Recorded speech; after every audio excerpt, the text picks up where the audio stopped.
Guten Morgen mga kamamshi and everyone. So today po is Semana Santa and tayo syempre as Pilipino, meron talaga tayong tradisyon na ganito. So ayan, nagluto din ako ng konti and blessed Holy Week po sa ating lahat. And so ayan na po yung ating malagkit. Bali, nakuko na po yan.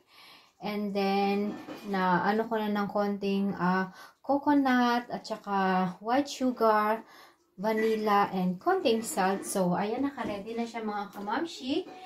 And, yung last nating ilalagay is yung ating toppings mga kamamshi. So, ayan na siya. So, for me, ganitong texture is okay na po.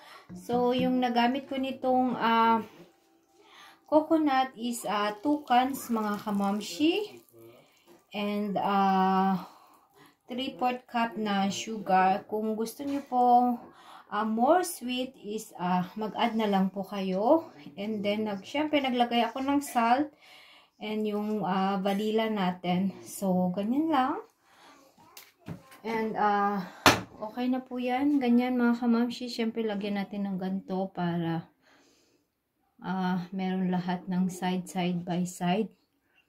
So, i-allow lang natin siya na mag-cool down. Siguro mga 1 hour is enough na po yan.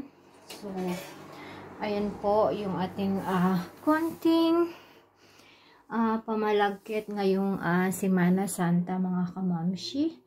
So, ayan lang po. Once again, blessed Holy Week po sa ating lahat. And thank you po.